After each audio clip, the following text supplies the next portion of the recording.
தன்னோட அம்மாவை பிரிஞ்சு சின்ன வயசுல இருந்தே ஒரு கொடூரமான அப்பா கூட வளரக்கூடிய நம்ம கதையோட ஹீரோ ரொம்பவே பயங்கரமான ஒரு சிங்கத்தை வேட்டையாடுறதுக்காக காட்டுக்குள்ள போகும்போது அந்த சிங்கம் நம்ம ஹீரோவை வேட்டையாடுது. இருந்தாலும் ஹீரோ உயிர் பழச்சிருவான். ஆனா முன்ன இருந்ததை விட இவனுக்கு எப்படி அந்த சூப்பர் பவர் எல்லாம் வந்துச்சுங்கிற உண்மையை ரொம்பவே சூப்பரா சுவாரஸ்யமா சொல்லக்கூடிய படம் தான் 2024 ஒரு சைஃபை ஆக்ஷன் சூப்பர் ஹீரோ கான்செப்ட்ல எடுக்கப்பட்ட கிரேவன் தி ஹண்டர் படத்தோட முழு கதை விளக்கத்தை பார்க்க போறோம். ஆரம்பத்துல இருந்து கடைசி வரைக்கும் ஃபுல்லா பாருங்க. மறக்காம லைக் பண்ணுங்க. கூடவே இதே மாதிரியான தரமான படங்களை பார்க்கணும் அப்படின்னா மறக்காம நம்ம சேனலை சப்ஸ்கிரைப் பண்ணிட்டு உங்களுக்கு ரொம்பவே பிடிச்ச சூப்பர் வில்லனோட பேர் என்னங்கிறதையும் கமெண்ட்ல சொல்லிட்டு வாங்க இப்ப டைரக்டா கதைக்குள்ள போலாம். இந்த படத்தோட ஆரம்பத்துல நிறைய கைதிகளை ஏத்திக்கிட்டு ஒரு போலீஸ் வேன் ஒண்ணு ரஷ்யால இருக்கக்கூடிய ஒரு பெரிய சிறைச்சாலைக்கு போயிட்டு இருக்கு. அப்ப ஒரு சின்ன பெட்ரோல் ஸ்டேஷன் கிட்ட வண்டியை ஸ்டாப் பண்ணிட்டு இந்த பாருங்கடா வண்டி இன்னும் 10 நிமிஷம் தான் நிக்கும். சுச்சு போறவெல்லாம் போயிட்டு டக்குனு வண்டியில வந்து ஏறுங்க. அடுத்த கொஞ்ச நேரத்துக்கு அப்புறமா செக்யூரிட்டி கைதிகளை ஏத்திட்டு இருக்கும்போது அதுல 64வது நம்பர் கைதியை காணோம். ஃபுல்லா தேடி பார்க்கும்போது அந்த குற்றவாளி அங்க இருக்க கண்டெய்னருக்கு பின்னாடி நிக்கிறான். அட பாவி, நீங்க தான் இருக்கியா? கொஞ்சம் விட்டுருந்தா நாங்க இங்க இருந்து கிளம்பிருப்போம். அதுக்கப்புறம் உன்னால இந்த இடத்துல 1 மணி நேரம் கூட உயிரோட இருக்க முடியாது. ஏன்னா பனி ஓநாய்கள் உன் உடம்ப சல்ல சல்லியா கிழிச்சு கொடூரமா கொன்றும். முதல்ல வண்டியில வந்து ஏறு. அப்பதான் அந்த குற்றவாளியோட முகத்தை காட்டுறாங்க. இவன் தான் நம்ம கதையோட ஹீரோ. ஆக்சுவலா இப்ப இவங்க போகக்கூடிய சிறைச்சாலையில இந்த ஆயுள் தண்டனை கைதிகள் இருப்பாங்கல்ல, அவங்கள மட்டும் தான் அடைச்சு வைப்பாங்க. புதுசா இந்த ஜெயிலுக்கு யாரெல்லாம் வராங்களோ அவங்க முகத்தை கூட இவங்க செக் பண்ண மாட்டாங்க. ஒவ்வொரு குற்றவாளிகளுக்குமே அவங்களோட கழுத்துல ஒரு நம்பர் பொறிக்கப்பட்டிருக்கும். அதான் இவங்களுக்கான அடையாளம். அடுத்து உள்ள வந்த புது கைதிகளுக்கு தட்டு போர்வையெல்லாம் கொடுத்து இவங்க தங்குறதுக்கான செல்ல காட்டுவாங்க. இப்ப ஹீரோ உள்ள வரும்போதே ஒரு மொட்டை பையன் நம்மால முறைகிறான். விளங்குச்சு, நான் கூட்டாளிகளை வெறுக்கிறேன் தம்பி. அது என்னோட பிரச்சனை கிடையாது. அதிகபட்சமா நான் இன்னும் 3 நாள் தான் தங்குவேன். டேய், நீ என்ன பைத்தியமா? இது ஆயுள் கைதிகளுக்கான சிறை. அப்புறம் எப்படி 3 நாள்ல கிளம்பிடுவேன்னு சொன்ன? பொறுத்திருந்து பாரு, உனக்கே அதுக்கான பதில் தெரியும்னு. அடுத்த கொஞ்ச நேரத்துக்கு அப்புறமா கிரவுண்டுக்கு வராங்க. அப்ப ஹீரோ மட்டும் அங்க இருக்க பெஞ்சில படுத்துக்கிட்டு பொறுமையா ஒர்க் அவுட் பண்ணிட்டு இருப்பான். இதை கவனிக்கக்கூடிய இந்த ஜெயில இருக்க அகராதி பைபிளுங்க சும்மா இல்லாம இந்த பாரு, இது எங்களுக்கு சொந்தமானது, உடனே ஓடி போயிடு. தோடா, உங்க 2 பேரையும் பார்த்து நான் பயப்படணுமா? சர்தான் போங்கடான்னு மறுபடியும் ஒர்க் அவுட் பண்ணுவான். கடுப்பான 2 பேரும் இவன் கையில இருக்கக்கூடிய ராட புடிச்சு தள்ளுறானுங்க. நம்மளுமே சும்மா கிடையாது. அவங்க 2 பேரையும் சேர்த்து அலேக்கா தூக்கிடுவான். டக்குன்னு கீழே தள்ளிட்டு 2 பேரோட மண்டையிலையும் ஒரு அட்டி. அப்ப அங்க வந்த போலீஸ் எல்லாம் ஹீரோவை கூட்டிட்டு அங்க இருந்து கிளம்புறாங்க. சரி, ஹீரோவை அவனோட செல்லுக்கு கூட்டிட்டு போறாங்கன்னு பார்த்தா அதுக்கு பதிலா இவ சண்டை போட்ட 2 பேர்ல டாட்டுங்கிற ஒரு ஆள் கிட்ட கூட்டிட்டு வராங்க. அச்சோ பாவம், நீ தப்பான ஆள் மேல கைய வச்சுட்ட. என்னோட பாஸ் உன்னை பாக்கணும்னு சொல்றாரு. சரின்னு அங்க இருக்க ஒரு அறைக்குள்ள வரும்போது ஒருத்தன் நல்லா உயரமா உட்கார்ந்திருக்கான். ஆக்சுவலா அவனுமே ஒரு சிறை கைதி தான். ஏன் தம்பி, உனக்கு என்ன தைரியம் இருந்தா இங்க இருக்க ஒட்டுமொத்த ஜெயிலும் என் கட்டுப்பாட்டுக்குள்ள இருக்கும்போது என் ஆளுங்க மேலேயே கைய வச்சிருப்ப? நான் யாருன்னு தெரியுமா? ரொம்ப நல்லாவே தெரியும். உன் பேரு ஜெமியோன் தானே?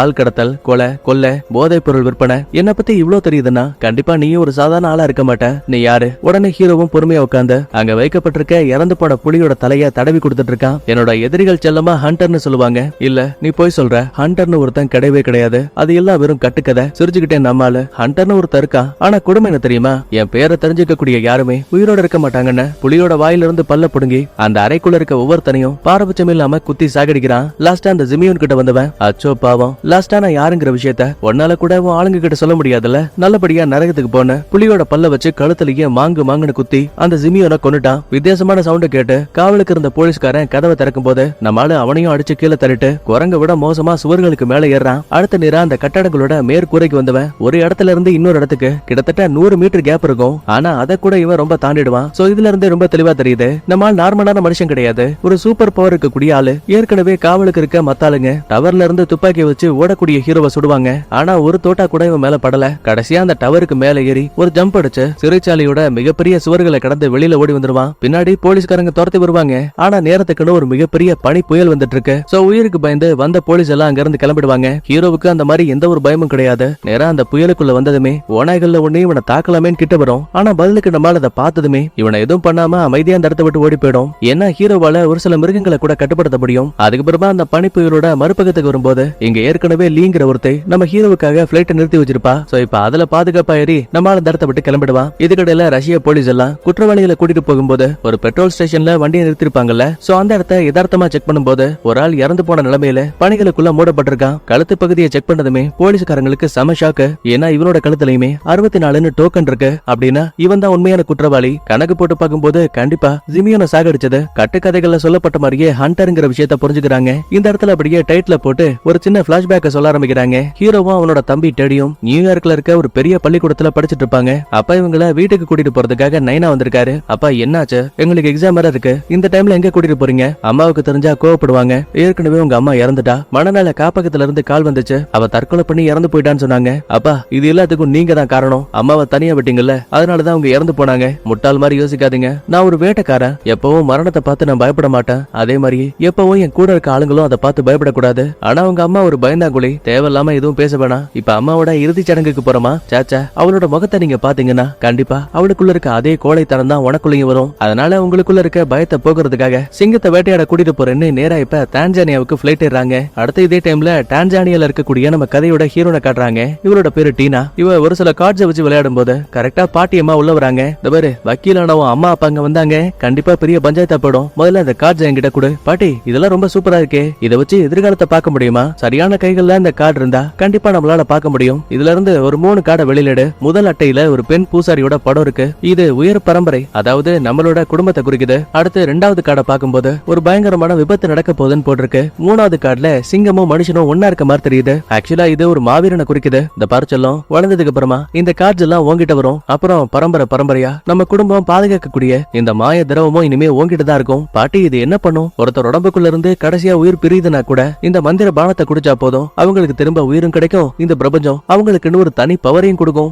ரொம்ப விலை மதிப்பானது, பாதுகாப்பா அதை யூஸ் பண்ணுன்னு டீனா கிட்ட அந்த சுருக்கு பைய கொடுத்துட்டாங்க. அடுத்து டான்சானியாவுக்கு வந்த நம்ம ஹீரோவோட அப்பா முதல்ல ஒரு மான குறி வச்சு சுடுவாரு. பக்கத்துல வந்தா அது உயிருக்கு போராடிக்கிட்டு இருக்கு. உடனே வடியக்கூடிய ரத்தத்தை ஹீரோவோட நெத்தியில மார்க் பண்ணிட்டு, பாத்தியா வேட்டைக்காரங்கடா இப்படிதான் இருக்கணும், எப்பவுமே ஒரு உயிரை எடுக்கிறதுக்கு தயங்க கூடாது. கற்பனானுக்கு நைட் ஆகுது. தம்பிக்காரன் டெடிக்கு அவ்வளவு கோபம். ஏண்டா எப்ப பாரு அப்பா ஒன்னதான் தூக்கி வச்சு கொஞ்சிறாரு, எனக்கு அது சுத்தமா பிடிக்கல. இங்க பாரு உனக்கு மட்டும் இல்ல எனக்குமே அவர் பண்ணக்கூடிய பல விஷயங்கள் பிடிக்கல. கண்டிப்பா இது எல்லாமே ஒரு நாள் மாறும், நீ இப்போதைக்கு தூங்குன்னு சொல்லிட்டு அமைதியா படுத்துருவாங்க. வெளியில நைனாவும் மத்தாளுங்களும் கேம்ப் ஃபயர்ல உட்கார்ந்துருப்பாங்க. அப்ப மலைக்கு மேல இருந்து ஏதோ இடிமுழக்கத்தை போல ஒரு சிங்கத்தோட கர்ஜனை குரல் கேக்குது. ரொம்ப யோசிக்காதீங்க, அந்த சிங்கத்தோட பேரு லசார். இதுவரைக்கும் 2000க்கும் மேற்பட்ட ஆளுங்களை வேட்டையாடி இருக்கு. ஆனா எப்பாடுபட்டாச்சும் நாளைக்கு நம்ம அந்த சிங்கத்தையே வேட்டையாடி ஆகணும். ஆக்சுவலா இந்த கேங்லயே ஒரு கண்ணாடிக்காரர் இருக்கால, இவனோட பேரு டெமான். அடுத்த நாள் காலையில விடிஞ்சதுமே மறுபடியும் சிங்கத்தை வேட்டையாட கிளம்புறாங்க. பக்கத்துல வந்த டெமானும், சார் எனக்கு உடல்நிலை ரொம்ப மோசமாயிட்டு இருக்கு, உங்களால முடிஞ்சா கண்டிப்பா எனக்கு உதவி பண்ண முடியும், அதுக்காக நீங்க என் கூட வெறும் பார்ட்னரானா மட்டும் போதும். டெமான் நான் உங்ககிட்ட ஒரு கதை சொல்லட்டுமா? நானும் என் ஃபேமிலியும் புயலே அடிச்சாலும் கூட சரிஞ்சு விழாத காட்டு மரம் போல திடமா இருப்போம். ஆனா நீ உனக்குள்ள இருக்க நோயாலேயே இந்த பூமியில நிலையா வாழ போறது கிடையாது. உன்ன மாதிரி ஆளுங்களை பார்க்கும்போது நீ வெறும் அவமானம் மட்டும் தான். டெமான் ரொம்ப அசிங்கப்பட்டு கூனி குறுக்கிடுவான். அடுத்த ஹீரோவும் டெடியும் வேட்டைக்காரங்களை விட்டு கொஞ்சம் தள்ளியே நடந்து போயிட்டு இருப்பாங்க. ஆனா இந்த முறை கண்டிப்பா அப்பா அந்த சிங்கத்தை வேட்டையாடு வரல, அதுக்கப்புறம் நம்ம இங்க திரும்ப வர வேண்டிய அவசியமே கிடையாது. டெடி ஒரு விஷயத்த தெளிவா புரிஞ்சுக்கோ, ஒரு உண்மையான வேட்டைக்காரன் துப்பாக்கியால அந்த சிங்கத்தை கொல்லக்கூடாது, தன்னோட சொந்த படத்தை வச்சு மட்டும்தான் தான் எதிரிய தோக்கடிக்கணும். இந்த மாதிரி சொல்லிட்டு இருக்கும் போது கரெக்டா அந்த இடத்துக்கு இவங்க வேட்டையாட வந்த அந்த லசார் சிங்கம் வந்துருச்சு. அதோட உருவத்தை பார்க்கும் போதே கண்டிப்பா அது இவ்வளவு பலசாலிங்கிற விஷயத்த நம்மளால புரிஞ்சுக்க முடியுது. டெடி ஓடாத, என் பின்னாடி ஒளிஞ்சு கூட அவனை கவர் பண்ணிப்பான். துப்பாக்கியால சிங்கத்தை குறி வைக்கும் போது சடனா நம்மால அந்த சிங்கத்தை நேருக்கு நேரா பார்க்கும் போது ஒரு நிமிஷம் அது அப்படியே அமைதியாகுது. சோ பிறப்பாளிய ஹீரோவுக்கு மிருகங்கள் கூட ஒரு சின்ன பிணைப்பு இருக்க விஷயத்த புரிஞ்சுக்க முடியுது. உடனே இவன் துப்பாக்கியை கீழே இறக்கிடுவான். ஆனா குறுக்க வந்த நைனா துப்பாக்கியை வச்சு சர மாதிரியா அந்த சிங்கத்தை சுடுவாரு. இந்த கோவத்தாலேயே நேரா அதை ஹீரோ கிட்ட ஓடி வந்து அவனை கடிச்சு கொதற ஆரம்பிக்குது. மறுபடியும் 2 முறை சுட்டாலும் கூட அந்த சிங்கத்தை பாருங்களேன், நம்ம ஹீரோவை கடிச்சு தூக்கிட்டு அந்த இடத்த விட்டு ஓடியே போயிடும். இன்னொரு பக்கத்துல டீனா தன்னோட பாட்டி கொடுத்த அந்த சிங்கமும் மனுஷனும் இருக்கக்கூடிய கார்டு இருக்கு இல்லையா, அதை கையில வச்சுட்டு ஃபேமிலி கூட போயிட்டு இருக்கும்போது சடனா வண்டி பாதியிலேயே ஸ்டாப் ஆகுது. டீனா இங்க பாரு, அழகா ஒட்டகச்சிவிங்க எல்லாம் இருக்கு, என்னமா நான் இவ்வளவு கூப்பிடுறேன் நீ பதிலே பேச மாட்டேங்கிறேன்னு பேக் சீட்ல ஹீரோனை பார்க்கும்போது அவளை இப்ப காணோம். பயத்துல டீனாவை தேட ஆரம்பிக்கிறாங்க. இது எதுவுமே தெரியாத டீனா தன்னோட மனசு சொல்லக்கூடிய விஷயங்களை ஃபாலோ பண்ணிக்கிட்டு பக்கத்துல இருக்க காட்டுக்குள்ள வரும்போது ஹீரோவை தூக்கிட்டு போன அந்த லசார் சிங்கம் இருக்கு இல்லையா, கரெக்டா அது இவளுக்கு முன்னாடி வருது. நேருக்கு நேரா சிங்கமும் டீனாவும் பாத்துக்கிட்டாலும் கூட அது ஏதோ ஒரு காரணத்தால அவனை லைட்டா புரட்டி போட்டுட்டு அந்த இடத்த விட்டு அமைதியா கிளம்பிடுச்சு. பக்கத்துல வரும்போது ஹீரோ உடம்பு ஃபுல்லா அவ்வளவு ரத்தம் இருக்கு. தான் காட்டுல சிங்கத்தையும் மனுஷனையும் பாத்துருப்பா. சோ அதே மாதிரி சம்பவத்தை இங்கேயும் பார்க்கும்போது யோசிக்காம நம்மால டக்குன்னு பாட்டி கொடுத்த மருந்து எடுத்து ஹீரோவோட வாயில ஊத்தி விட்டுருவா. அதுக்கப்புறமா ஹாஸ்பிட்டலுக்கு கால் பண்ணி நம்ம ஹீரோவை பாதுகாப்பா சாப்பர்ல தூக்கிட்டு போடுவாங்க. இப்ப மருந்த குடிச்ச ஹீரோவுக்கு சிறுத்தைய போல வேகமும் காளைய போல பலத்தையும் கழுக போல கூர்மையான பார்வையும் அந்த மந்திர பானம் ஹீரோவுக்கு கொடுக்குற மாதிரி தெரியுது. அடுத்து மருத்துவமனையில டாக்டர்ஸும் எவ்வளவு ட்ரை பண்ணி பார்த்தாலும் கூட ஹீரோவை காப்பாத்த முடியல. அவன் இறந்து போயிட்டான்னு சொல்லிட்டு ஃபைல ஃபில் பண்ணிட்டு இருப்பாங்க. இருந்தாலும் சரியா 3 நிமிஷத்துக்கு அப்புறமா இறந்து போன ஹீரோவுக்கு திரும்ப உயிர் கிடைக்குது. அவனோட கண்களை பார்க்கும்போது ஒரு நிமிஷம் சிங்கத்தோட கண்களை போல மாறி போயிடும். ஆக்சுவலா டீனா நம்ம ஹீரோவை காப்பாத்திட்டு போகும்போதே அவனோட கையில தாங்கிட்டு இருந்த அந்த காடை கொடுத்திருப்பா. சோ இப்ப அதை எடுத்து பையன் பாத்துட்டு இருப்பான். சடனா அப்பதான் இவனோட நைனா உள்ள வராரு. மகனே எப்படி இருக்க, நல்லா இருக்கான்னு 2 வார்த்தை கேட்டா பரவாயில்ல, எடுத்த உடனேயே ஏன்டா நீ அந்த சிங்கத்தை சுடலன்னு கேட்பாரு. முதல்ல வா நம்ம வீட்டுக்கு போயாகணும். சார் உங்க பையனுக்கு இன்னும் உடம்பு கியூர் ஆகல, அந்த ஈர வெங்காயத்தெல்லாம் நான் பாத்துக்கிறேன்னு லண்டன்ல இருக்கக்கூடிய இவங்களோட வீட்டுக்கு வந்துட்டாங்க. நம்ம ஆளுக்கு நல்லபடியா உடம்பு கியூர் ஆயிடுச்சு. தன்னோட அம்மா லாஸ்ட் டைம் இவனுக்காக எழுதி வச்ச லெட்டரை பார்த்து ஃபீல் பண்ணிட்டு இருப்பான். அப்ப நைனா ஹீரோவை கூப்பிட்டு, இந்த பாரு நடந்த சம்பவங்களால கண்டிப்பா நீ பயந்து போயிருப்ப, ஆனா இதை பார்த்ததுக்கு அப்புறமா கண்டிப்பா உனக்குள்ள இருக்க பயம் மறைஞ்சு போயிடும். என்னன்னு கவனிக்கும் போது அங்க இருக்க சுவர்கள்ல லசார் சிங்கத்தோட தலைய துண்டா வெட்டி ஆங்கர்ல மாட்டி வச்சிருக்கானுங்க. டக்குனு ஹீரோ ஹீரோ கடுப்பாகி நான் ஒன்னதான் சுட்டு கொண்டிருக்கணும்னு கத்திருவான். எது என்ன சொல்லுவியா? இந்த பாரு, எனக்கு அப்புறமா இந்த வேட்டையாடுறதுக்கான வேலைக்கு நீ தான் தகுதியான ஆளு. டேடி மட்டும் நியூயார்க்ல போய் படிக்கட்டும், நீ இனிமே ஏன் குடியேறு. கோவத்துல ஹீரோ தான் அறைக்குள்ள வந்து கதவை லாக் பண்ணிப்பான். அப்பதான் கவனிக்கிறான், ஜன்னல் கிட்ட ஒரு கழுகு உட்கார்ந்துருக்கு. நம்மால எவ்வளவு பக்கத்துல போனாலும் கூட அந்த கழுகு துளி கூட பயப்படல. ரைட்ரா, இதுக்கு மேல இந்த நயனா கூட இருந்து குப்பை கொட்ட முடியாது, இந்த வீட்டை விட்டே கிளம்பிடலான்னு தன்னோட திங்ஸ் எல்லாம் எடுத்து வைக்கும் போது ரத்த கரைகளோட நம்மளால மருத்துவமனையில இருந்திருப்பால. சோ அந்த சட்டை கிடைக்குது. செக் பண்ணி பார்த்தா உள்ள நம்ம ஹீரோயின் ஒரு மந்திர பானத்தை நம்மளுக்கு குடிக்க கொடுத்திருப்பால, அதையும் இவனோட பாக்கெட்ல வச்சிருப்பா போல. என்ன இது பாக்க ரொம்ப வித்தியாசமா இருக்குன்னு அந்த பாட்டில் இருக்கக்கூடிய மீதி லிக்விட பாதுகாப்பா பேக்ல வச்சுட்டு அன்னைக்கு நைட்டு சத்தமே போடாம மேற்கூரைகள் வழியா நடந்து போகும்போது டப்புன்னு உடஞ்சிரும். அவ்வளவு உயரத்துல இருந்து கீழே விழுந்தாலும் கூட இவனுக்கு எதுவுமே ஆகல. என்ன இது, இதுக்கு முன்னாடி நமக்கு இவ்வளவு பவர்லாம் இருந்தது கிடையாதுன்னு கொஞ்சம் கொஞ்சமா இவனுக்குள்ள இருக்க சந்தேகம் அதிகமாகுது. இதுக்கடையில கரெக்டா இந்த வீட்டை விட்டு வெளியில போக போற நேரத்துல வழியில தம்பிகாரன் டெடியை கவனிக்கிறான். என்னை விட்டு நீ போகணும்னு முடிவு பண்ணிட்டல, மன்னிச்சிரு, எனக்கு வேற வழி தெரியல. சரிப்போ பாதுகாப்பாரு டெடி, நான் இப்ப இங்கிருந்து போகலாம், ஆனா எப்பவும் மறக்க மாட்டேன். அம்மா கடைசியா நமக்கு விட்டுட்டு போன சொத்து ஞாபகம் இருக்குல்ல, ரஷ்யால காட்டுக்கு நடுவுல இருக்க கூடாரத்துக்கு போக போறேன், இனிமே அதான் என்னோட வீடு. அதுக்கப்புறமா ஒரு சரக்கு கப்பல் மூலமா நம்மால பாதுகாப்பா அந்த ரஷ்யாவுக்கு வந்துட்டான். பொறுமையா தான் அம்மாவோட இடத்துக்கு போயிட்டு இருக்கும் போது இவனுக்கு ஏதோ வித்தியாசமான சத்தம் கேக்குது. திரும்பி பார்த்தா தூரத்துல இருந்து இந்த காட்டு காளை மாடுகள் இருக்கு இல்லையா, அதெல்லாம் கூட்டம் கூட்டமா நம்ம ஹீரோ பார்த்து ஓடி வந்துட்டு இருக்கு. பயந்து போனவன் டப்புனு கண்ணை மூடி உட்கார்ந்துப்பான். என்னாச்சு, நாம இன்னும் சாகலையான்னு குழப்பத்தோட நிமிந்து பார்க்கும்போது ஒரே ஒரு காளை மாடு மட்டும் நம்ம ஹீரோவை நேருக்கு நேரா பார்த்துட்டு அமைதியா அந்த இடத்த விட்டு அதுவும் ஓடி போயிடும். அதுக்கப்புறமா ஒரு வழியா தான் அம்மாவோட இடத்துக்கு வந்துட்டான். ஆக்சுவலா இறந்து போன ஹீரோவோட அம்மாவுமே பெரிய பணக்காரங்க தான் போல. சோ இந்த டென்ட் மட்டும் கிடையாது, சுத்தி இருக்க காடுகளை கூட ஹீரோவுக்காகவே எழுதி வச்சிருக்காங்க. அடுத்த நாள் காலையில விடியுது. நம்மளுக்கு உணவு தேவையில்ல, சோ மான்களை வேட்டையாடுறதுக்காக ஒரு ஈட்டியை உருவாக்குறான். இவன் கெஸ் பண்ண மாதிரியே கண்ணுக்கு முன்னாடி மான் வருது. உடனே அதை மின்னல் வேகத்துல துரத்த ஆரம்பிக்கிறான். கரெக்டா வழியில ஒரு பெரிய பள்ளம். மான் எப்படியோ தாவிடும். ஆனா ஹீரோ பாருங்க, தன்னை அறியாம இவனும் அவ்வளவு பெரிய பள்ளத்தை தாண்டிடுவான். அப்ப காட்டோட மறுபக்கத்துல இருந்து வேற தொடர்ந்து துப்பாக்கியால சுடக்கூடிய சத்தம் கேக்குது. என்னன்னு புரியாம வேக வேகமா அங்க இருக்க மரத்துக்கு மேல ஏறி பார்க்கும்போது பல கிலோமீட்டர் தூரத்துல ஒரு சில வேட்டைக்காரங்க காட்டு காளை மாடுகளை சுட்டு அதோட கொம்புகளை மட்டும் அறுத்து எடுக்கிற விஷயத்த பார்த்துட்டான். உண்மை சொல்ல போனா சாதாரண கண்களால பார்க்கும்போது கண்டிப்பா ஹீரோவுக்கு எதுவும் தெரிஞ்சிருக்காது. ஆனா இப்ப இவனுக்கு கழுகோட பார்வை இருக்கு. அது மூலமா தான் ரொம்ப தூரத்துல இருந்தாலும் கூட துல்லியமா இவனால பார்க்கவும் அவங்க பேசுற விஷயத்த ரொம்ப தெளிவா கேட்கவும் முடியுது. அதுக்கப்புறமா இந்த இடத்தை விட்டு நேரா அந்த மாடுகள் இறந்து போன இடத்துக்கு வரான். ஒன்னு இல்ல ரெண்டு இல்ல, எக்கச்சக்கமான மாடுகளை அந்த வேட்டைக்காரங்க கொண்டிருக்காங்க. டே தம்பி, இது உனக்கான இடம் கிடையாது, ஒழுங்கா அங்க இருந்து ஓடி போயிரு, அப்பதான் உன்னோட உயிர் மிஞ்சம். உடனே கீழே கிடக்கிற ஒரு கத்தியை கையில் எடுக்கிறான். இது என்னோட வீடு, அனுமதி இல்லாம உள்ள வந்தது உங்களோட தப்பு. தம்பி உனக்கு புரியுதா இல்லையா, எங்க கிட்ட துப்பாக்கி இருக்குப்பா, பிரச்சனைய பண்ணி வீணா இறந்து போயிடாத. அதையும் தான் பாக்கலான்னு கையில இருக்க கத்தியை வீசும்போது ஒருத்தன் தலையில குத்தி அவன் சம்பவ இடத்துல இறந்து போயிடுவான். இன்னொருத்தனை கீழே தள்ளிவிட்டு மூஞ்சிலேயே மாங்குன்னு குத்துறாங்க. என்னதான் இவன் ரெண்டு பேரை சாகடிச்சாலும் கூட ஏற்கனவே வெட்டப்பட்ட கொம்புகள் ஒரு வண்டி மூலமா இந்த காட்டை விட்டு கிளம்புற விஷயத்தை கவனிக்கிறான். இந்த இடத்துல பிளாஷ்பேக்கும் கட்டாக இப்ப பிரசன்ட்ல ஃபிளைட்டை விட்டு கீழே இறங்கிட்டு லீ அடுத்த முறை வேலை வந்தா கண்டிப்பா கூப்பிடுறேன்னு சொல்லிட்டு இவன் மறுபடியும் காட்டுக்குள்ள போக ஆரம்பிக்கிறான். ஆக்சுவலா ஹீரோவுக்கு ஒண்ணு மட்டும் தெளிவா தெரியும், கண்டிப்பா தனக்குள்ள இவ்வளவு பவர்ஸ் இருக்குன்னா அந்த லசார் சிங்கத்துக்கிட்ட இருந்து உயிர் படைச்சதுக்கு அப்புறமா தான் கையில ஒரு காடையும் வித்தியாசமான மந்திர பானத்தையும் வச்சிருந்திருப்பால, கண்டிப்பா இது மூலமா தான் தனக்கு அந்த பவர் கிடைச்சிருக்குங்கிறது தெளிவா தெரியும். ஆனா யாரு கொடுத்தாங்கிற கேள்விதான் அதிகமா இருக்கும். அப்ப சடனா தம்பிகாரங்கிட்ட இருந்து ஒரு சின்ன மெசேஜ் வருது. டே அண்ணா, வழக்கம் போல என்னோட பிறந்தநாள் வருது, எங்க இருந்தாலும் சரி நீ என்ன வந்து பாத்தே ஆகணும். இப்ப அதை கேட்டு முடிச்சுட்டு நம்மால வீட்டுக்கு வந்து நல்லா தூங்கிடுவா. இதுக்கடையில மறுபடியும் நம்ம ஹீரோவோட இடத்துக்குள்ள வந்த வேட்டைக்காரங்க மாடுகளை சாகடிச்சு அதோட கொம்புகளை அறுத்தெடுத்துட்டு போயிட்டு இருப்பானுங்க. ஆனா கரெக்டா வழியில நம்ம ஹீரோ வந்து நிக்கிறான். டேய் வழியை விட்டு விலகு, தோடா வேலி இருக்க விஷயத்த பாத்தியா இல்லையா, இது பிரைவேட் ஏரியா, என் இடத்துக்குள்ள வந்து நீங்க எப்படி மாடுகளை வேட்டையாடலாம். டேய் அது எங்களோட இஷ்டம், டெலிவரிக்கு டைம் ஆயிடுச்சு, நீ முதல்ல அவனை அடிச்சு தூக்குன. வண்டிக்காரன் நேரா ஹீரோவை அடிக்க வருவான். ஆனா நம்மால டக்குனு வண்டிக்கு அடியில போந்த பேக் சைட் வழியா உள்ள வந்தவன் கத்தியை வச்சு ரெண்டு பேரோட கதையை முடிச்சுட்டான். ஒரே ஜம்ப் அடிச்சு கண்ணாடி உடைச்சுக்கிட்டு முன்பக்க சீட்டுக்கு வந்தவன் ஒருத்தனை கத்தியால குத்திட்டு இன்னொருத்த மூக்க கடிச்சு ரெண்டாவது கார்ல போயிட்டு இருந்த டேனி மூஞ்சி மேலேயே துப்புறான். அம்படுதாங்க ஆலவரா சாமின்னு ஒரு கார் மட்டும் அங்க இருந்து எஸ்கேப் ஆயிடுது. ஆக்சுவலா அவங்கிட்டயுமே ஒரு சில மாட்டோட கொம்புகள் இருக்கும். சோ அதை எடுத்துக்கிட்டு நேரா தன்னோட முதலாளியான டேவிட்ட பார்க்க வருவான். சார் யாரு எங்க இருந்து வந்தான்னு எதுவும் தெரியாது, சடனா உள்ள போந்து நம்ம ட்ரக்ல இருந்த எல்லாரையுமே கொன்னுட்டான். ஆனா பிரச்சனை இல்ல, பாதி சரக்கு எடுத்துக்கிட்டு நான் சேஃபா இங்க வந்துட்டேன், கண்டிப்பா அவனால என்ன கண்டுபிடிக்கவே முடியாது அப்படியான்னு சொல்லிட்டு சேர்ல உட்கார்ந்து ஆளு டக்குன்னு திரும்புவான். பாருங்க அங்க டேவிடுக்கு பதிலா நம்ம ஹீரோ உட்கார்ந்துருக்கான். அம்புடுதான் டேனிக்கு அல்ல. அட பாவி,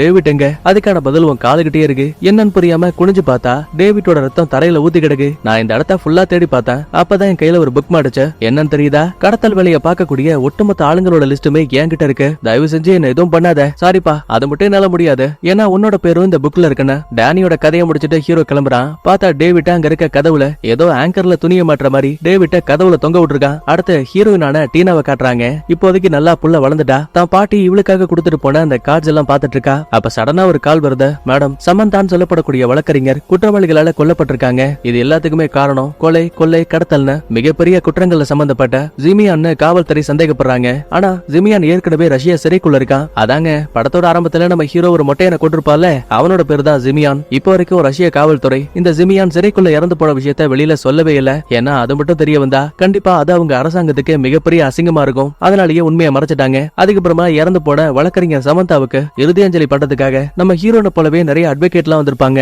அப்ப கரெக்டா உள்ள வந்த ஹீரோவும் உங்க ஃப்ரெண்ட் இறந்து போனதுக்கு என்னோட ஆழ்ந்த இரங்கல். ஒரு நிமிஷம் இருங்க, நீங்க சமந்தாவோட ஃப்ரெண்டா? இல்லையே, எனக்கு அந்த பொண்ணை தெரியவே தெரியாது. சரி, யாரோ ஒருத்தர் இறந்து போனதுக்கு சும்மா ஆழ்ந்த இரங்கல் சொல்றாங்க போலன்னு இவ அந்த இடத்த விட்டு கிளம்ப பாக்கும்போது, டீனா ஒரு நிமிஷம், இந்த கார்டு என்னன்னு ஞாபகம் இருக்கா? அட பாவி, இது இன்னும் உன்கிட்ட இருக்கா? அப்படின்னா அன்னைக்கு சிங்கத்துக்கிட்ட இருந்து நான் காப்பாத்தின ஆள் நீதானா? சரி, அதெல்லாம் இருக்கட்டும், நீ எப்படி என்ன தேடி இங்க வரைக்கும் வந்த? நான் ஒரு வேட்டைக்காரன், தேடி கண்டுபிடிக்கிறது என்னோட வேலை. அப்படி இருந்தாலும் கூட உன்னை கண்டுபிடிக்கவே பல வருஷங்கள் ஆயிடுச்சு. சரி, அதெல்லாம் விட்டுத்தல. சமந்தா இறந்து போறதுக்கு காரணமான அந்த ஜெமியோனுக்கு உன்னால தண்டனைகளை கொடுக்க முடியலனாலும் கூட நான் அதை கொன்னுட்டேன்னு சொன்னா அது உனக்கு நிம்மதியை கொடுக்குமா? அட போப்பா, சும்மா காமெடி பண்ணிட்டு இருக்கேன்னு நேரா வீட்டுக்கு வந்துவ லேப்டாப்ல இத பத்தி செக் பண்ணும்போது உண்மையாவே சிறைக்குள்ள இருந்த ஜிமியான் இறந்து போயிட்டானா? இந்த கொலைக்கு முக்கியமான காரணம் ஹண்டரா? அப்படி இப்படின்னு நிறைய ஆர்டிகல் இருக்க விஷயத்தை கவனிக்கிறா. அடுத்த நாள் காலையில நம்ம ஆளு அங்க இருக்க பார்க்ல உட்கார்ந்துட்டு இருக்கும்போது கரெக்டா ஹீரோ அங்க வரான். ஆமா, எதுக்காக நீ அவனை கொன்ன? உன்னோட பேரு ஹண்டரா? சிரிச்சுக்கிட்டே ஹீரோவும், நீ தான் என்னோட உயிரை காப்பாத்தன, அதுக்கெல்லாம் நன்றி சொல்லணும்ல. அதான் உன்னோட எதிரிய நான் கொன்ன. இருந்தாலும் பரவாயில்ல விடு, அவன் சாகிறதுக்கு தகுதியானவன் தான். ஆமா, நீயும் இந்த நியூயார்க்க சேர்ந்த ஆளா?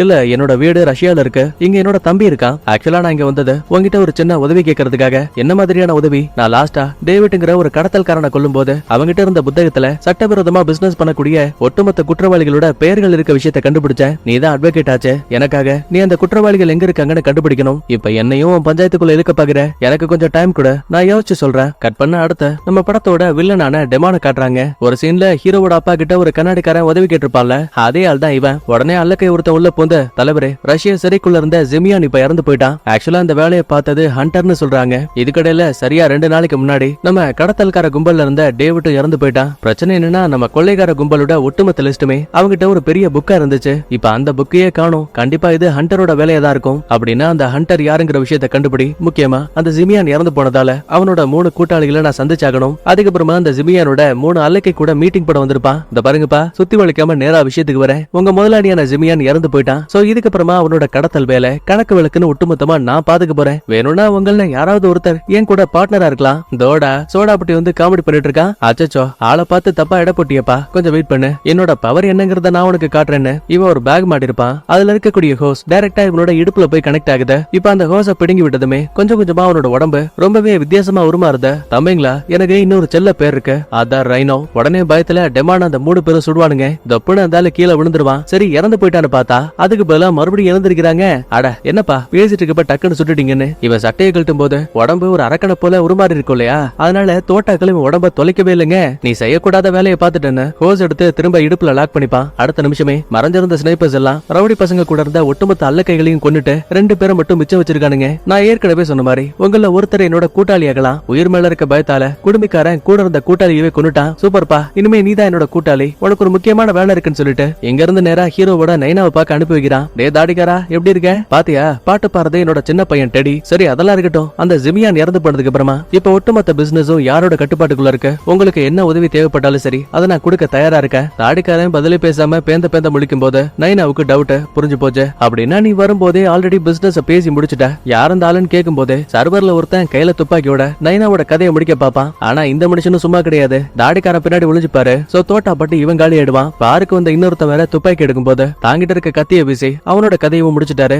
மொத்த பேரும் அந்த இடத்த விட்டு பயந்து ஓடுவாங்க. அதுலயும் முக்கியமான நம்ம டெடி அங்க இருக்க பியானோவுக்கு அடியில ஒளிஞ்சுப்பான். அப்பா, உங்களுக்கு காயப்பட்டிருக்கு, வலிக்குதா? அடாச்சு, இத கேட்க உனக்கு அசிங்கமா இல்ல? ஓ, புரிஞ்சு போச்சு, நீ தான் ஒரு வேட்டைக்காரன் கிடையாது. உன் அப்பனையே ஒருத்தன் கொல்ல வந்தாலும் கூட உன்னால என்ன பண்ண முடியும்? நீ ஒரு கோலை உதவாக்குற, அப்படி இப்படின்னு வாயில வந்த எல்லாத்தையும் வச்சு திட்டிட்டு இருக்காரு. அடுத்து டெமான் கிட்ட வந்த அல்லக்கை, சார் நமக்கு ஒரு வீடியோ கிளிப் கிடைச்சிருக்கு, நீங்களே இதை பாருங்கன்னு வீடியோவை பிளே பண்ணி பார்க்கும்போது இது வரைக்கும் ஹண்டர்னா யாருன்னே தெரியாம இருந்திருக்கும்ல. ஆனா இப்ப ரஷ்யால இருக்க சிறைச்சாலையை விட்டு நம்ம ஹீரோ தப்பிச்சு போகும்போது அங்க இருக்க சிசிடிவில இவனோட முகம் பக்காவா ரெக்கார்டா இருக்கு. அட, இவன் கிரேவன், கிரவீனோ குடும்பத்தை சேர்ந்தவன். சரி, இந்த வீடியோவை யார் அனுப்பி வச்சது? சார், இப்போ வரைக்கும் அது யாருங்கிறத கண்டுபிடிக்க முடியல. நம்ம தாடிக்கார இந்த கிரேவனோட அப்பாவை தான் கொல்ல போயிருப்பால. அதுவாவது நல்லபடியா முடிஞ்சா? இல்ல, நம்ம கூட்டாளிகள் எல்லாருமே இறந்து போயிட்டாங்க. நான் எதிர்பார்த்த ஒண்ணுதான். ஏன்னா அந்த கிரவீனோவை கொல்லக்கூடியது அவ்வளவு ஈஸி கிடையாது. அப்படின்னா அந்த ஹண்டரோட கதையை நான் பாத்துக்கவா? தேவையில்ல. ஹிப்னாட்டிசம் பவரோட ஒருத்தர் இருப்பால, அவங்கிட்ட அந்த வேலையை கொடுத்துரு. கட் பண்ண அடுத்து ரஷ்ய சிறைச்சாலையை காட்டுறாங்க. நம்ம ஹீரோ இந்த ஜெயில விட்டு எப்படி எல்லாம் தப்பிச்சு போயிருப்பான்னு ஒவ்வொரு இடமா செக் பண்ணிட்டு இருக்கும்போது கரெக்டா ஒரு போலீஸ்கார உள்ள வரா. டே, டேய் யாரா நீ எப்படி உள்ள வந்த? சார் நான் தப்பிச்சு போன குற்றவாளியை பத்தி தேடிட்டு இருக்கேன். அதெல்லாம் இருக்கட்டும், நீ முதல்ல யாரு? என் கண்ணை பார்த்தா உங்களுக்கு அதுக்கான பதில் தெரியும்னு இவன் கண்ணாடி ரிமூவ் பண்ணிட்டு நம்பர்ஸை இன்னும் போதே போலீஸ்காரன் டக்குன்னு வசியத்துக்குள்ள போடுவான். திரும்ப சுயநனவுக்கு வந்ததுமே இங்க இருந்த ஆள் எங்க போனான்னு புரியாம குழம்பிட்டு இருக்கும் போது டக்குன்னு பின்னாடி வந்தவன் துப்பாக்கி வச்சு போலீஸ்காரனை அங்கேயே கொன்றுவான். இனிமே அவனை ஷார்ட்டா மயக்கிட்டு மைண்ட்ல வச்சுப்போம். கட் பண்ண அடுத்த சிட்டிக்குள்ள இருக்க நம்ம ஹீரோ ஒரு பெரிய ஹோட்டலை கவனிக்கிறான். என்ன யோசிச்சானே தெரியலங்க. வெளிப்பக்கத்துல இருந்தே அந்த பில்டிங் மேல ரொம்ப அசால்ட்டா ஏறி மாடிக்கு வந்துட்டான். அந்த அறைக்குள்ள இருக்கால் பாத்ரூம்ல குளிச்சிட்டு இருக்காரு. கரெக்டா வெளியே வர நேரத்துல நம்ம ஹீரோ டக்குனு போய் அவனை கட்டுப்பிடிக்கிறான். ஒரு நிமிஷம் பயந்து போய் கத்தும்போதுதான் தெரியுது அது நம்ம ஹீரோவோட தம்பி டெடி. டே அண்ணா, நீ என்ன பார்க்க வருவேன்னு எனக்கு கண்டிப்பா தெரியும். ஆனா நீ என்ன ரொம்ப பயமுறுத்திட்ட. சரிவா, நம்ம பார்ட்டிக்கு போலாம். இன்னைக்கு நீ போட்டிருக்க ட்ரெஸ்ஸே எனக்கு பிடிக்கல. இந்த கோட்டை எடுத்து மாட்டிக்கோன்னு கெட்டப்ப மாத்திட்டு நேரா இவனோட பாருக்கு வரான். உனக்கு ஒரு விஷயம் தெரியுமா? நேத்து நைட்டு அப்பாவை ஒரு சிலர் கொல்ல பார்த்தாங்க. பின்ன அவர் பண்ணக்கூடிய கடத்தல் வேலைக்கு அந்த மனுஷனை சும்மாவா விடுவாங்க? அண்ணா, என்ன இருந்தாலும் அவர் நம்மளோட அப்பா. இந்த மாதிரிலாம் பேசாத. ரொம்ப சரியா சொன்ன மகனேன்னு கரெக்டா அந்த இடத்துக்கு நைனா வராரு. தோ இதான் என்னோட பிறந்தநாள் பரிசுன்னு கையில ஒரு சரக்கு பாட்டில கொடுக்குறாரு. அப்பா ரொம்ப தேங்க்ஸ் பா. கிரேவன் என்ன உனக்கு பிடிக்காதுன்னு தெரியும். ஆனா கை கொடுக்க கூடுவா மனசுல வேண்டா வெறுப்புக்குன்னு நம்மால கைய கொடுக்குறான். தம்பிக்காரன் 3 பேருக்குமே சரக்கு ஊத்துறான். அப்பதான் நைனா, இந்த பாரு கிரேவன், நம்ம கடந்த காலத்தை நினைச்சு வருத்தப்படக்கூடாது. எதிர்காலத்துல நாம என்னவாக போறோங்கிறத சிந்திச்சு ஒரு குடும்பமா எப்பவுமே ஒன்னா இருக்கணும். என்ன இப்ப நடந்த விஷயங்களை மறந்த நான் மறுபடியும் உங்களோட பையனா திரும்ப வரணுமா? ஆமா, ஏன்னா நீ என்னோட மகன். ஆனா ஹீரோவுக்கு இதுல விருப்பம் இல்ல. அடுத்த கொஞ்ச நேரத்துக்கு அப்புறமா தம்பிக்காரன் ஃபுல் போதை. சோ அவனை தூக்கிட்டு வந்து ரூம்ல படுக்க வச்சிருவான். அண்ணா ஒரு நிமிஷம் இரு. நீ ஏன் என்னோட பிறந்த நாளைக்கு கரெக்டா இங்க வரங்கிறது எனக்கு தெரியும். ஏன்னா அப்பா கிட்ட என்ன தனியா விட்டுட்டு போயிட்டோங்கிற ஒரு குற்ற உணர்ச்சி உனக்கு இருந்துகிட்டே இருக்குல்ல. இனிமே அதை நினைச்சு நீ வருத்தப்பட வேண்டிய அவசியம் கிடையாது. நான் உன்னை மன்னிச்சிட்டேன்னு சொல்லிட்டு பையன் தூங்கிடுவான். அதுக்கப்புறமா ஹீரோவும் தூங்கலாமின்னு பார்க்கும்போது எப்பவுமே காட்டுக்குள்ளேயே வாழ்ந்த ஹீரோவுக்கு இங்க இருக்க ஏசி காத்தும் ஃபேனோட சத்தமும் காதை கிழிக்குது. சோ யோசிக்காம நேரா வெளியில வந்து அங்க இருக்க பார்க்ல மல்லாக்கப்படுத்து தூங்க ஆரம்பிக்கிறான். காலையில விடியுது. திரும்ப தன் தம்பியை பார்க்கலாம்னு அறைக்குள்ள போகும்போது அங்க இருக்க திங்ஸ் எல்லாம் கண்ணாபண்ணு உடஞ்சு கிடக்கு. பெட்ல வேற ரத்த கரைகளா இருக்கு. சந்தேகத்துல மாடியில இருந்து எட்டி பார்க்கும்போது தம்பிக்காரன ஒரு 4 பேரு கார்ல கடத்துற விஷயத்தை கவனிக்கிறான். ஆக்சுவலா ஹீரோவுக்கு தான் அம்மாவுக்கு அப்புறமா ரொம்ப பிடிச்ச ஒரே ஆள் யாருன்னா அது இந்த தம்பிக்காரன் டெடி மட்டும் தான். சோ அவனை காப்பாத்துறதுக்காக யோசிக்காம அவ்வளவு உயர கட்டடத்துல இருந்து பக்கத்துல இருக்க இன்னொரு பில்டிங்ல தாவி குதிக்கிறான். கண்ணாடி எல்லாம் உடச்சுக்கிட்டு தொப்புன்னு கீழே விழுந்தவன் கடத்தல்காரங்க தூக்கி போட்ட சிகரெட்டை பார்த்துட்டு இப்ப அவங்க காரை விடாம துரத்த ஆரம்பிக்கிறான். ஆனா இதான் அந்த ரவுடியில ஒருத்தன் பார்த்துட்டான். உடனே ரூட்டை மாத்த அவன் நம்மள பிடிக்கவே கூடாதுன்னு சொல்லிட்டு ஒவ்வொரு சந்து பொந்துக்குள்ள வண்டியை விட்டு திருப்புறானுங்க. ஆனா நம்மளும் சும்மா கிடையாது. விடாம சேசிங் பண்ணி ஓடி வந்து டக்குன்னு கார்ல இடிக்கும் போது அது கண்ணா பின்னான்னு சுத்துது. இருந்தாலும் வண்டியை ரிவர்ஸ்ல எடுத்துட்டு போறானுங்க. நல்ல வேலை கடைசி நிமிஷத்துல நம்ம ஹீரோ அந்த கார்ல ஏறி உட்காந்துப்பான். கண்ணாடியிலேயே மாங்குன்னு குத்தி அதை உடைக்க ட்ரை பண்ணுவான். ஆனா அது தோட்டாக்களே தொலைக்க முடியாத அளவுக்கு ரொம்ப பலமான கண்ணாடியா இருக்கும். கடைசியா எவ்வளவோ கஷ்டப்பட்டு அந்த காரோட ஒரு பக்க கதவை லைட்டா வளைச்சிட்டான். உள்ள இருக்க அல்லக்கை கூட நம்ம ஹீரோ சண்டை போட்டுக்கிட்டு இருக்கான். இதை கவனிக்கக்கூடிய டிரைவரும் லைட்டா வண்டிய பக்கத்துல இருக்க இன்னொரு கார் கிட்ட அணைச்சு ஓட்டும் போது நம்மால் அதனை அடிச்சு தொப்புன்னு கீழே விழுந்துட்டான். இந்த கேப்ல பக்கத்துல இருக்க ஹெலிகாப்டர் கிட்ட வந்துட்டானுங்க. தம்பிக்காரனை கூட்டிட்டு அங்க இருந்து கிளம்ப போற நேரத்துல நம்மால் சும்மா இருப்பானா டக்குன்னு ஒரு நெட் எடுத்து ஹெலிகாப்டர்ல மாட்டி விட்டு கேப்டன் அமெரிக்கா மாதிரி இழுத்து பிடிக்கிறாங்க. மேல இருக்க அல்லக்கை வேற துப்பாக்கி வச்சு சர மாதிரியா சுடுவான். உடனே கயிறு அங்க இருக்க கம்பியில மாட்டிட்டு நம்ம ஹீரோ கட்டைக்கு பின்னாடி ஒளியும் போது இவன் கண்ணுக்கு முன்னாடி ஒரு கூர்மையான கம்பி தெரியுது. மாட்டினடா என் பம்பர கட்ட மண்டையானே தாவி வந்து ஈட்டிய வீசுவான். அம்பிடுதான் உள்ள உட்கார்ந்திருந்த ஆளோட கதை முடிஞ்சு. இருந்தாலும் அந்த நெட்டை அத்து போட்டு ஹெலிகாப்டர் அங்க இருந்து கிளம்ப போற நேரத்துல நம்மால ஒரு ஜம்ப் எடுத்து அந்த நெட்டை பிடிச்சிருவான். வேணும்னே பைலட்டும் குறுக்க இருக்க ஒரு கம்பியில ஹீரோவை இடிக்கிற மாதிரி வண்டியை ஓட்ட அவ்வளவுதான் நம்ம ஹீரோ அந்த நெட்டை விட்டுருவான். தம்பியவும் அந்த பயபுலிங்க கடத்திட்டு போயிட்டானுங்க. உடனே ஃபுல்லா நனைஞ்சபடியே நம்ம ஹீரோனை பாக்குறதுக்காக அவளோட ஆபீஸ்க்கு வரான். டேய் நான் தான் நீ சொன்ன விஷயத்த பத்தி யோசிக்கிறேன்னு சொன்னேன்ல, அப்புறம் இதுக்காக இங்க வந்த? இந்த பாரு, நான் இங்க வந்தது அதுக்காக இல்ல. என்னோட தம்பியை யாரோ கடத்திட்டாங்க. இப்ப அவங்க எங்க இருக்காங்கன்னு நீ தான் கண்டுபிடிக்கணும். சரி பதட்டப்படாத. உன் தம்பியை கடத்தின ஆளோட பேர் என்ன? அதெல்லாம் எனக்கு தெரியாது. அவன் கழுத்துல ஒரு சின்ன மார்க் இருந்தது. அப்புறம் துருக்கி சிகரெட் எல்லாம் குடிச்சானுங்க. அதுக்கப்புறமா ஹீரோனும் இந்த சின்ன தகவலை வச்சு விசாரிக்க ஆரம்பிக்கிறா. இதுக்கிடையில ஹீரோ நேரா தான் நைனா கிட்ட வரான். என்ன ஆச்சு? தம்பியை கடத்தினவங்களுக்கு எவ்வளவு தேவை? 40 மில்லியன். முதல்ல இத பாருன்னு ஒரு சின்ன பெட்டியை கொடுக்கறான். திறந்தா உள்ள டெடியோட வெட்டப்பட்ட விரல் இருக்கு. இந்த பாருங்க, 40 மில்லியன்லாம் நமக்கு ஒரு பெரிய விஷயம் கிடையாது. உடனே அவங்களுக்கு பணத்தை கொடுத்து தம்பியை காப்பாத்துங்க. கிரேவன், பணம் எனக்கு விஷயம் கிடையாது. ஆனா அதிகாரம், அதை நான் எப்பவும் யாருக்காகவும் விட்டு கொடுக்க மாட்டேன். இப்போ ஒருவேளை அவங்களுக்கு பயந்து நான் பணத்தை கொடுத்தேன்னு வை, மத்தவங்க பார்வையில நான் ஒரு கோழை ஆயிடுவேன். யோ முட்டாள் மாதிரி பேசிட்டு இருக்க. மாட்டி இருக்க கூடியது உன்னோட பையன். அவனை காப்பாத்தணுங்கிற எண்ணமே இல்லையா? ஏண்டா கடத்தல்காரனுங்க இன்னும் உன் தம்பியை உயிரோட வச்சிருப்பானுங்க நம்புறியா? நான் ஒரு கடத்தல்காரனா இருந்தா கண்டிப்பா அவனை கொன்றுப்பேன். இல்ல அப்படிலாம் எதுவும் நடந்திருக்காது. முதல்ல பணத்தை கொடுத்து தம்பியை காப்பாத்து. அப்படி இல்ல அவன் இறந்து போனதுக்கு நீதான் காரணம். நான் அவனை சும்மா விட மாட்டேன். தோடா நான் காரணமா? நேத்து நைட்டு நீ தானே உன் தம்பி கூட இருந்திருக்கணும். உண்மையை சொல்ல போனா நீ அவனை தனியா விட்டுட்ட. அதனாலதான் உன் தம்பி கடத்தப்பட்டான். அப்படி பார்க்கும்போது இது எல்லாத்துக்கும் நீ தான் காரணம். குற்ற உணர்வோடையே நம்ம ஹீரோ அந்த இடத்த விட்டு அமைதியா கிளம்பிடுவான். இன்னொரு பக்கத்துல ஹீரோயின் கடத்தல்காரங்களை பத்தி ஒரு மீசக்காரங்கிட்ட விசாரிச்சிருப்பா. இப்ப அவனும் கையில ஒரு போட்டோவை கொடுத்த நீ கண்டுபிடிக்க சொன்ன ஆளோட பேரு தமுரா. இப்ப அவன் துருக்கியில இருக்க ஒரு கைவிடப்பட்ட மடாலயத்துல இருக்கான். உன் உதவிக்கு தேங்க்ஸ் சொல்லிட்டு ஃபைல வாங்கிட்டு நம்மளால அங்க இருந்து கிளம்பிடுவா. தனியா வந்த மீசக்காரன் மயக்க பார்த்து நீ சொன்ன மாதிரியே ஃபைல கொடுத்துட்ட. அவள அதை நம்பி வாங்கிட்டு போயிட்டா. முதல்ல சேர வேண்டிய பணத்தை கூட. ஆனா அவன் வசியப்படுத்தி மீசக்காரனையும் சுட்டு கொன்றுவான். இதுக்கடையில டீனா தனக்கு கிடைச்ச தகவலை ஹீரோ கிட்ட இன்ஃபார்ம் பண்ண இப்ப உடனே அவன் லீ மூலமா டைரக்டா துருக்கிக்கே வந்துட்டான். கைவிடப்பட்ட கட்டடத்துக்குள்ள திருட்டுத்தனமா உள்ள வந்தவன் முதல்ல ஒரு ஆள் கழுத்துல விஷ ஊசியை சொருகி அவனை போட்டு தள்ளிடுவான். ஆனா ரெண்டாவது ஆளை கொல்லும் போது அவன் லைட்டா கத்திடுவான். சோ சவுண்ட கேட்டு மொத்த பேரும் அங்க விட்டானுங்க. தனி ஆளாவே அத்தனை பேரையும் சமாளிச்சுட்டு லாஸ்டா கடத்தல்காரனை பிடிச்சிட்டான். ஒழுங்கா உண்மையை சொல்ல, இல்லனா கட்டடத்துக்கு வெளியில அவனை தூக்கி போட்டுருவேன். உனக்கு தில்லு இருந்தா தூக்கி போட, ஆனா ஒண்ணு அதுக்கப்புறமா அவன் தம்பி எங்க இருக்கான்னு எப்பவுமே தெரியாம போயிடும். இந்த மாதிரி பேசிட்டு இருக்கும் போதே வில்லன் டெமான் எப்படியாச்சும் ஹீரோவோட கதையை முடிச்சே ஆகணும்னு கட்டடத்துக்குள்ள ஆளுங்களை வச்சுட்டு நம்ம ஹீரோ இங்க வரப்போறாங்கிற விஷயத்தையும் சொல்லிருப்பான். ஆனா இப்ப அவங்க தோத்து போனதால காட்டுக்குள்ள செட் பண்ணி வச்சிருந்த 2 பேரு ராக்கெட் லான்ச்சரை வச்சு கரெக்டா அந்த பில்டிங்கை பார்த்து லான்ச் பண்ணிட்டானுங்க. நல்ல வேலை கடைசி நிமிஷத்துல நம்ம இதை பாத்துருவான். சோ உயிருக்கு பயந்து வேற வழி இல்லாம அவ்வளவு உயிரை கட்டடத்துல இருந்து தொப்புனு கீழே விழுந்துருவாங்க. மிச்சம் மீதி உயிர் இருக்கக்கூடிய அடியாள் கிட்ட இந்த வேலையை பார்க்க சொல்லி யார் ஒண்ணு அனுப்பி வச்சதுன்னு கேட்பான். கடைசியில ரைனோங்கிற பேரை சொல்லிட்டு அவன் இறந்து போயிடுவான். அப்ப மறுபடியும் நிறைய பாறைகள் உருண்டு வந்து நம்ம ஹீரோ மேல விழுற மாதிரி தெரியுது. அடுத்த கொஞ்ச நேரத்துக்கு அப்புறமா இந்த வெடிப்பு ஏற்பட்ட விஷயம் தெரிஞ்சு போலீஸ் எல்லாம் விசாரிக்க வந்திருப்பாங்க. அப்ப மறுபடியும் உள்ள வந்த மைக்க அவங்கள வசியப்படுத்தி அதே இடத்துல சுட்டு கொன்றுவான். இதுக்கிடையில வில்ல பையன் டெமான் டெடியை கூப்பிட்டு உங்க அண்ணன் ஒரு பெரிய கொலைகார, அது உனக்கு தெரியுமா? ஹண்டருங்கிற அடையாளத்தோட என்ன மாதிரியான கடத்தல்காரங்களையும் கொலைகாரங்களையும் வேட்டையாடிட்டு இருக்கான். இல்ல நீங்க போய் சொல்றீங்க, என் அண்ணன் ரொம்ப நல்லவன், கண்டிப்பா அவன் இப்படிப்பட்ட வேலையெல்லாம் பார்க்க மாட்டான். அப்படி அடி சொல்லும். இந்த வீடியோ பாருங்க, யாருது? இப்ப வாச்சும் புரியுதா? இவன் தான் ஹண்டர். இப்ப அவன்கிட்ட ஒரு புக் இருக்கு, கடத்தல்காரங்க ஒட்டுமொத்த பேரோட லிஸ்டும் அதுல இருக்கு. ஒருவேளை என்னோட பேர் இருந்தா அடுத்து அவன் என் கிட்ட தான் வருவான். அதனாலதான் அவனுக்கு முன்னாடி நான் முந்திக்கிட்டு ஒன்ன ஒரு பணைய கைதியாக்கி துருக்கியில வச்சு அவனோட கதையை முடிக்க பார்த்தேன். ஆனா நேரத்துக்குன்னு மறுபடியும் அவன் தப்பிச்சுட்டான். கட் பண்ண அடுத்த நம்ம ஹீரோ டீனாவுக்கு கால் பண்ணி ஒரு பெரிய பிரச்சனை ஆயிடுச்சு. துருக்கியில என்ன கொல்றதுக்காக தான் எல்லாத்தையும் செட் பண்ணிருக்காங்க. அங்க என்னோட தம்பி இல்ல, என் கணிப்பு சரியா இருந்தா கண்டிப்பா அவங்க அடுத்து ஓங்கிட்டு தான் வருவாங்க. உடனே அங்க இருந்து பக்கத்துல இருக்க டெர்மினலுக்கு போயிடு. அங்க என்னோட ஆள் லீ இருப்பா, அவ கூட பாதுகாப்பா ரஷ்யாவுக்கு வந்துரு. இப்படி பேசிட்டு இருக்கும் போது இவ ஆபீஸ்க்குள்ள ஒரு 5 பேர் வந்துட்டு இருக்காங்க. சோ அவசர அவசரமா அந்த இடத்தை விட்டு எஸ்கேப் ஆயிடுவா. இதுக்கடையில டெமான், ஏன்னா தம்பி என்னோட கதை உனக்கு தெரியுமா? கொஞ்சம் வருடங்களுக்கு முன்னாடி நானும் ரொம்ப பயந்த கோழையா தான் இருந்தேன். ஆனா அது கூடவே எனக்கு ஒரு உயிர்கொல்லி நோய் வந்துச்சு. உங்க அப்பா உட்பட என்ன யாருமே மதிக்கல. அடுத்து என்ன பண்றதுன்னே தெரியாம குழப்பத்துல இருந்தேன். அப்பதான் நியூயார்க்ல இருந்த மைல்ஸ் வேரன் ஒரு சயின்டிஸ்ட பார்த்தேன். அவரோட ஆராய்ச்சி மூலமா பலம் இல்லாத எனக்கு பலத்தை கொடுத்தாரு. என் உடம்புல மாட்டிருக்க இந்த கேபிளை ரிமூவ் பண்ணா போதும், ஒரு காண்டாமிருகத்தை போல எனக்குள்ள இருக்க சக்தி 1000 மடங்கு அதிகமாகும். இருந்தாலும் ஒவ்வொரு நாளும் என் உடம்புல இருக்க நோய் மூலமா வலி மட்டும் குறையவே இல்ல. டெடி நல்லா யோசி, இப்போ உனக்கு ஒரு வாய்ப்பு இருக்கு. நீயும் நானும் டீமா ஒண்ணு சேர்ந்தா உன் அண்ணன் உன் அப்பாவோட கதையை முடிச்சுட்டு அவரோட பிசினஸ் நம்ம எடுத்துக்கிட்டு பார்ட்னர்ஸா இருக்க முடியும். என் அப்பாவை எனக்கு சுத்தமா பிடிக்காது, நான் ஒரு கோலை, அதை கூட ஒத்துக்கிறேன். ஆனா அதுக்காக என் குடும்பத்துக்கு நான் துரோகம் பண்ணுவேன் நினைக்காத. டெமான் கடுப்பாகி டெடியை சுட்டு கொல்லலான்னு பாக்கும்போது கரெக்டா அந்த இடத்துக்கு நம்ம மைக் வந்துட்டான். டேய் ஹீரோவை தேடி கண்டுபிடினா நீ இங்க என்னடா பண்ணிட்டு இருக்க? நான் ஏற்கனவே அவ இருக்க இடத்த கண்டுபிடிச்சிட்டேங்கிறான். கட் பண்ணா இன்னொரு பக்கத்துல லியோட உதவியால நம்ம ஹீரோயின் இப்ப ரஷ்யாவுக்கு வந்துட்டா. நல்லா இருந்த என்ன பிரச்சனைக்குள்ள இழுத்து விட்ட, மன்னிச்சிருன்னு சொல்லும் போது சடனா ஹீரோ வித்தியாசமா எதையோ ஒண்ணு ஃபீல் பண்றான். அவன் என்னாச்சு உனக்கு? நம்மள ஏதோ ஒண்ணு மறைஞ்சு வேட்டையாட பாக்குது. அப்ப கரெக்டா புதர்களுக்குள்ள இருந்து ஒரு சிறுத்தை வெளியில வந்து நம்ம ஹீரோவை கடிக்க பாக்கும். ஆனா நம்ம ஆளு ரொம்ப அசால்ட்டா அது கூட சண்டை போட்டு அங்க இருந்து ஓட வச்சிருவான். நடந்த சம்பவங்களை பார்த்து ஏண்டா நீ எல்லாம் மனுஷனானு வாய பொழுதுடா. இதுக்கடல மைக்க டெமான் கிட்ட லாஸ்டா துருக்கியில ஹீரோ நம்ம ஆளுங்களை கொல்றதுக்காக ஒரு சின்ன விஷத்தை பயன்படுத்தினா. அதை நான் ஃபுல்லா செக் பண்ணி பார்க்கும்போது அந்த விஷம் ஒரு பூல இருந்து எடுக்கப்படுது. முக்கியமா அந்த பூ ரஷ்யாவோட தெற்கு பகுதியில இருக்க காடுகள்ல மட்டும்தான் கிடைக்கும். அப்படின்னா வாங்க வேட்டைக்காரனையே வேட்டையாடலாம்னு சொல்லிட்டு இந்த இடத்த விட்டு இவங்க ஒரு பக்கமா கிளம்புறானுங்க.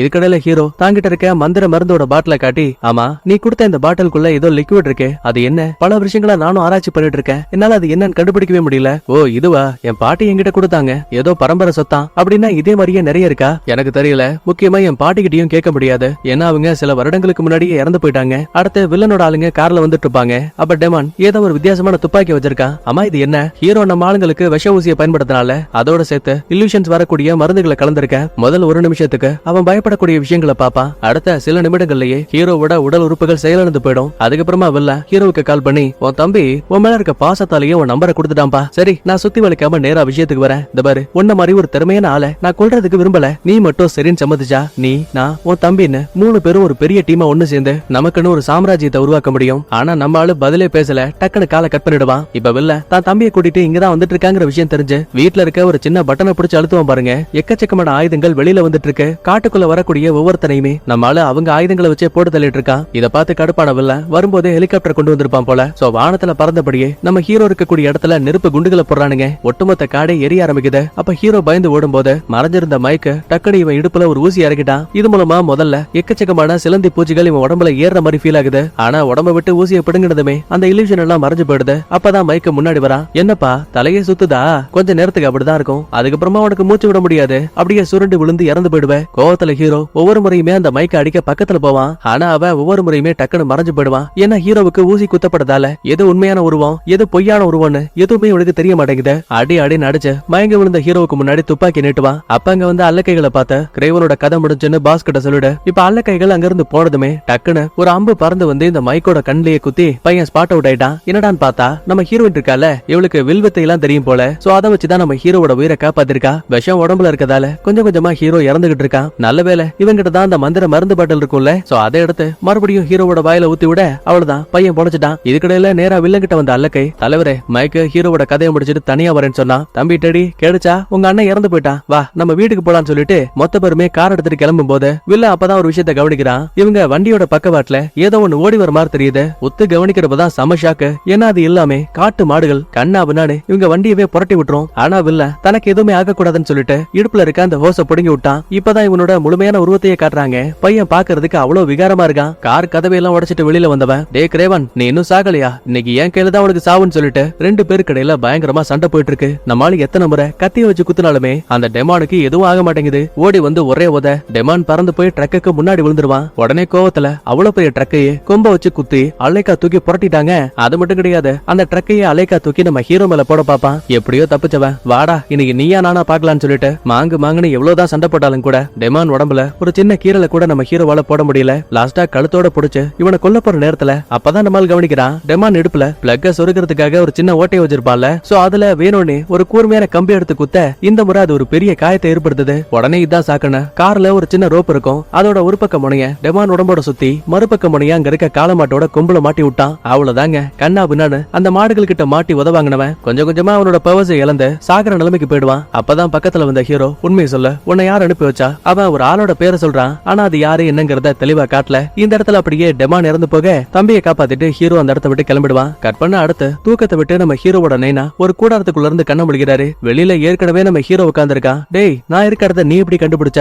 ரொம்ப நடிக்காதீங்க, நான் தான் ஹண்டர்ங்கிற விஷயம் உங்களுக்கு தெரியும். முக்கியமா ரஷ்யாவோட சிறைச்சாலையில் எடுக்கப்பட்ட சிசிடிவி ஃபுட்டேஜை கூட நீங்க தான் அந்த டிமாண்ட் கிட்ட கொடுத்தீங்க. ஏன்னா எப்ப அந்த ஜிமியான் என் கையால இறந்து போனானோ அடுத்த ரைனோ உங்களை கொல்ல வருவாங்கிறது உங்களுக்கு தெரியும். ஆனா அவனை எதிர்த்து உங்களால ஜெயிக்க முடியாது. சோ வேணுனே என்னோட அடையாளத்தை வெளிப்படுத்தி எனக்கு அவனுக்கு ஒரு பெரிய யுத்தத்தை உருவாக்குனீங்க. ஆனா இதுல எதுக்காக தேவையில்லாம தம்பியை கொண்டு வந்தீங்க? இந்த பாரு டெமான நீ தோக்கடி பண்ணி எனக்கு ஒரு நம்பிக்கை இருந்தது பாத்தியா. நான் கெஸ் பண்ண மாதிரியே நீ நல்லபடியா வேலையை முடிச்சிட்டு தம்பியவும் காப்பாத்திட்டு இங்க வந்துட்ட. என்னோட பிசினஸ்ல இதெல்லாம் சாதாரணம், பழச விட்டதில்ல. நம்ம எல்லாமே ஒரு குடும்பமா ஒன்னா வாழலாம். பயலுக்கு நம்மால ஒரு வேட்டக்காரனா இப்படிதான் இருக்கணும், மரணத்தை பார்த்து பயப்படவே கூடாதுன்னு சொல்லுவீங்களே, அதெல்லாம் பொய்யா? இதான் உங்களுக்குள்ள இருக்க தைரியமா? நல்லபடியா போய் சேருங்கன்னு சொல்லிட்டு ஹீரோ அங்க இருந்து கிளம்பும் போதே காட்டுக்குள்ள இருந்த ஒரு கரடி ஓடி வந்த நைனாவை கடிச்சு குதறி மொத்தமா அவனோட கதையை முடிச்சிருச்சு. அதுக்கப்புறமா நேரா பார்ல இருக்க தான் தம்பி கிட்ட வரான். அப்ப பாருங்க அவன் நிறைய பிசினஸ் மேன் கிட்ட பேசிட்டு இருக்க விஷயத்தை கவனிக்கிறான். டேய் என்ன இதெல்லாம், அப்பா இறந்து போனதுக்கு அப்புறமா நீ எந்த ஒரு பிசினஸும் எடுக்க மாட்டேன்னு சொன்னல? ஆமா, ஆனா நான் மனசை மாத்திக்கிட்டேன். இப்ப அப்பாவோட பிசினஸ் எல்லாம் ஏன் கட்டுப்பாட்டுக்குள்ள இருக்கு. வேணாண்டா, இது ஒரு தப்பான பாதை.